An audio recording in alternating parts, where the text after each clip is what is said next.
Formula One just lost 2 races, overnight, because of a global conflict. An entire month of racing erased. And now, behind closed doors, they're trying to bring one of those races back, in the most controversial way possible. Saudi Arabia. A Grand Prix cancelled for safety reasons, now being pushed to return before the season ends. That alone is shocking. But here's what makes this even bigger. This isn't just about filling a gap in the calendar. We're talking about a race worth over $65 million. A political decision under global tension. And a move that could push the season into the latest finish in modern Formula One history. Because if this happens, it won't just be a comeback. It will be a gamble that could change the sport forever. Because what's happening right now is something Formula One rarely admits publicly. They don't just want the race back. They need it back. Now think about this. Saudi Arabia isn't just another stop on the calendar. It's one of the most valuable races in the entire sport. A contract worth over $65 million every single year. That's not just revenue. That's influence. That's long-term strategy. And losing that, even for one season, creates a problem much bigger than fans realize. Because Formula One doesn't just sell racing. It sells presence, global visibility, political positioning. And Saudi Arabia is a key part of that. So when the race was cancelled, it wasn't just a safety decision. It was a financial shock. A gap in the calendar. A loss of momentum. And that's why, almost immediately, conversations started. Quiet ones. Behind closed doors. About how to bring it back. But here's where things get complicated. Because bringing the race back is not just a scheduling decision. It's a risk calculation. The region is still unstable. Airspace restrictions are still a concern. And safety is still the official reason it was cancelled in the first place. So now Formula One is balancing 2 things that don't align. On one side, money, contracts, and global strategy. On the other, safety, logistics, and political reality. And that creates tension.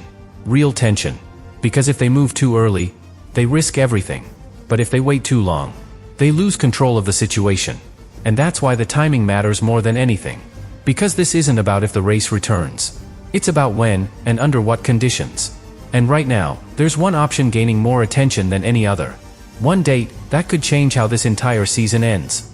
And that date is December. Not September. Not a mid-season replacement. But the absolute final stretch of the championship. Right between Qatar and Abu Dhabi. Which means one thing. If this goes through, the season doesn't just continue. It gets extended. Pushed further than ever before. To the very edge of the calendar. Now imagine that scenario. The title fight is already at its peak. Every point matters. Every mistake is critical. And suddenly, an extra race appears. In one of the fastest, most dangerous street circuits on the calendar. That's not just a race. That's a wild card. A final twist no one prepared for. And here's why that matters so much. Because championships in Formula One are built on consistency. On planning. On knowing the number of races, the strategy, the margins. But if you suddenly add another round at the end, everything changes. Strategies shift. Risk increases. And drivers are forced into a situation they didn't plan for. But here's the part most people don't see. This decision doesn't depend on Formula One alone. There are conditions. Strict ones. Non-negotiable. First, the airspace. It must be fully open. No restrictions. No military risk. Because without that, nothing moves. Then, security guarantees. Not just basic ones. Full protection for teams, drivers, staff. Evacuation plans. Controlled access. Zero uncertainty. And finally, agreement from Abu Dhabi. Because moving Saudi Arabia into December means pushing the season finale even further. And that affects contracts, broadcast deals, global schedules, everything. So this isn't just a yes or no decision. It's a chain reaction. Where one approval triggers another and another.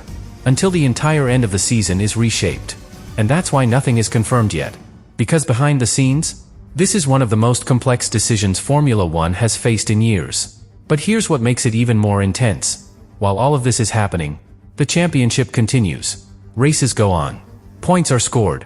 And drivers are fighting, without knowing if one more battle is coming at the end. One more race? That could decide everything. And this is where the gamble becomes impossible to ignore. Because if Saudi Arabia returns in December, it doesn't just affect the calendar. It changes the championship itself. Now think about the drivers. They've built their entire season around a fixed number of races. Every strategy, every risk, every calculation. based on a known ending.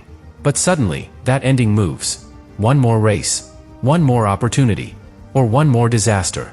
And in Formula One, that difference is everything. Because a single race at that stage of the season can decide a title. Now imagine a championship separated by just a few points. 2 drivers, 2 teams, everything on the line. And then, Jeddah appears. A circuit where mistakes happen fast, where walls are close, where one small error ends everything. That's not just pressure. That's chaos introduced at the worst possible moment. But here's what makes this even more controversial. Not everyone benefits equally. Because some teams are built for circuits like Jeddah. High speed, low drag, aggressive setups. Others struggle. And if this race is added late, it doesn't just test skill. It shifts the balance. Unfairly, depending on who you ask. And that's where the political side comes in. Because now, teams are watching closely. Not just the track, but the decisions being made above them. Who benefits from this? Who pushed for it? Why now? Because in Formula One, nothing at this level is random. Every move has a reason. And sometimes, that reason has nothing to do with racing. But here's the final layer. The one that connects everything. This isn't just about Saudi Arabia returning. It's about how far Formula One is willing to go to protect its structure, its business, its global presence. Because bringing this race back, after everything that happened, sends a message, a very clear one, that even when the sport stops, it's always looking for a way to restart. No matter how complicated, no matter how risky. So as the season moves forward, there's one question that becomes impossible to ignore. Not whether Saudi Arabia will return, but what happens to the championship if it does. Because if that race is added, then the final chapter of the season has not been written yet. And this is where everything reaches its final turning point. Because if that race is confirmed, if Saudi Arabia really returns at the end of the season, then something very unusual happens. The championship stops being predictable. Up until now, every team has been managing risk, calculating points, building toward a known finish line. But the moment you add one more race, that control disappears. Because now, nobody truly knows where the season ends. And that uncertainty changes behavior. Drivers take different risks. Teams make different calls. Because suddenly, there is one more chance. One more opportunity to recover. Or one more chance to lose everything. And that creates something Formula One rarely sees at the very end of a season. Instability. Because normally, by the final races, everything is refined, controlled, optimized. But with this decision, you introduce something unpredictable at the worst possible time. Now imagine this scenario. A driver leading the championship, playing it safe, managing points, avoiding unnecessary risks. And suddenly, there's another race. Now they have to push again, defend again, take risks they didn't plan to take. And on the other side, a driver chasing the title gets a second chance, a final opportunity that didn't exist before. And that can flip everything. But here's the detail that makes this even more intense. This race, if it happens, becomes the most watched moment of the entire season. Not because of the track, not because of the speed, but because of what it represents. A decision made under pressure. A comeback that shouldn't have been possible. A race that exists because Formula One chose to make it happen.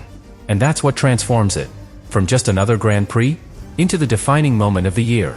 Because in the end, this isn't just about Saudi Arabia returning. It's about how the sport reacts when everything goes wrong, how it adapts, how it pushes forward, even when the situation says it shouldn't. And that leads to the final realization. This was never just a scheduling problem.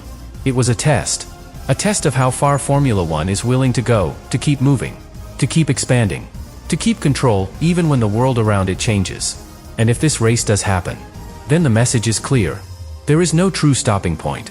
Only delays, only adjustments, only moments before the sport finds a way forward again. So when the lights go out, if they go out, in Saudi Arabia later this year, you're not just watching a race. You're watching the moment where Formula One proves that it will always find a way to continue. No matter the cost, no matter the risk, and no matter how late in the season that moment arrives. And this is where the story leaves you with something even bigger than the race itself. Because whether Saudi Arabia returns or not, the damage is already done. Not in a negative way, but in a revealing one. Because for the first time in years, Formula One showed exactly how it operates under pressure. Not publicly, but behind the scenes. You saw how fast decisions are made, how quickly priorities shift, how a global championship can be reshaped in a matter of days, and more importantly, what truly matters when everything is on the line. Because when the races were cancelled, the first reaction was safety, but immediately after came something else: recovery, reconstruction, replacement. Not months later, not at the end of the season, instantly. And that tells you everything. Formula One doesn't stop. It adapts. It recalculates. It finds a way forward, no matter how complex the situation becomes. And that's the real takeaway. Because now, every team understands something they didn't before. The calendar is not fixed. The structure is not untouchable. And the season is not as predictable as it looks. And that changes how you approach everything. Because from this point on, every championship battle carries an extra layer. An unknown. Something that could appear at any moment and change the outcome. Just like this. And that's what makes this so powerful. Because even if Saudi Arabia never returns this season, the possibility alone has already changed the mindset of the entire paddock. Drivers know it. Teams feel it. Engineers plan for it. Because now, nothing is guaranteed. Not even the number of races. And in a sport decided by thousandths of a second, that level of uncertainty is enormous. So when you look at the rest of the season, you're not just watching performance anymore.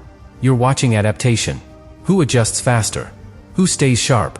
Who is ready for something unexpected? Because this story proved one thing beyond any doubt. In Formula One, the race doesn't just happen on track. It happens in decisions, in negotiations, in moments that most people never see. And sometimes, those moments decide everything.